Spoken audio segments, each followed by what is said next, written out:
That was the last time I heard her voice. Murdered in the night, a mystery illuminated by pain and questions. Nearly 10,000 days later, what happened to 14-year-old Erica Garcia? She was raped. She was beaten. She was strangled with her own underclothes. She had a horrible death. And her body was left here. It was left in the very entrance of the hospital, the front of the hospital.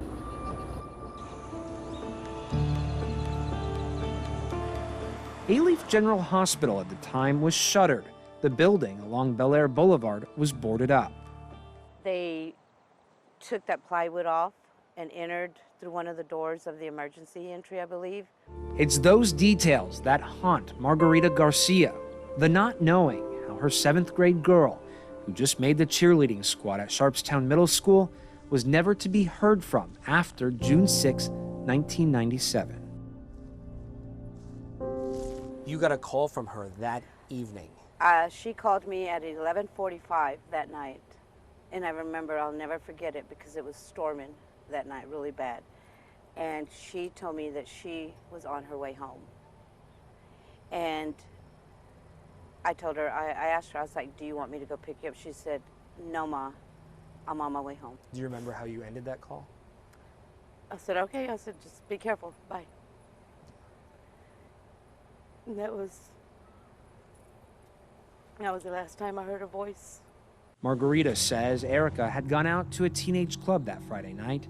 From there, she says she was told Erica went to an apartment complex and then a club at the corner of Boone Road and Bel Air Boulevard.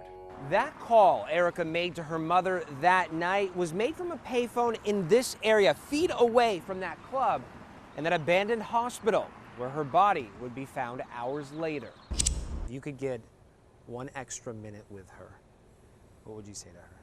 To give me a sign, some type of sign who did it. Because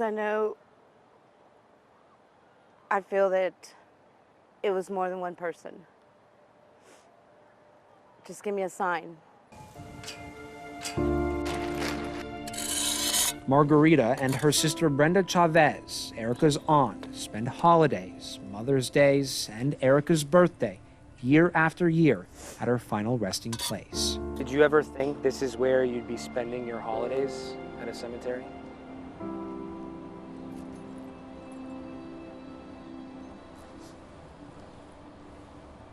No. Mm-mm. Do you feel closer to her when you're here? I do. Comforted?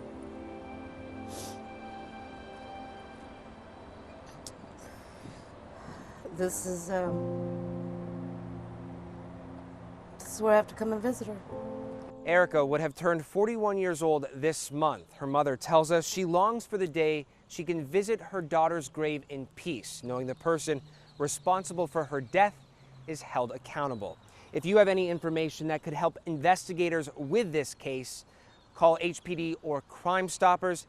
And of course, if you have a case you would like us to re-examine, email us at solvable@kprc.com. In Houston, I'm Zach Lajwe, KPRC 2 News.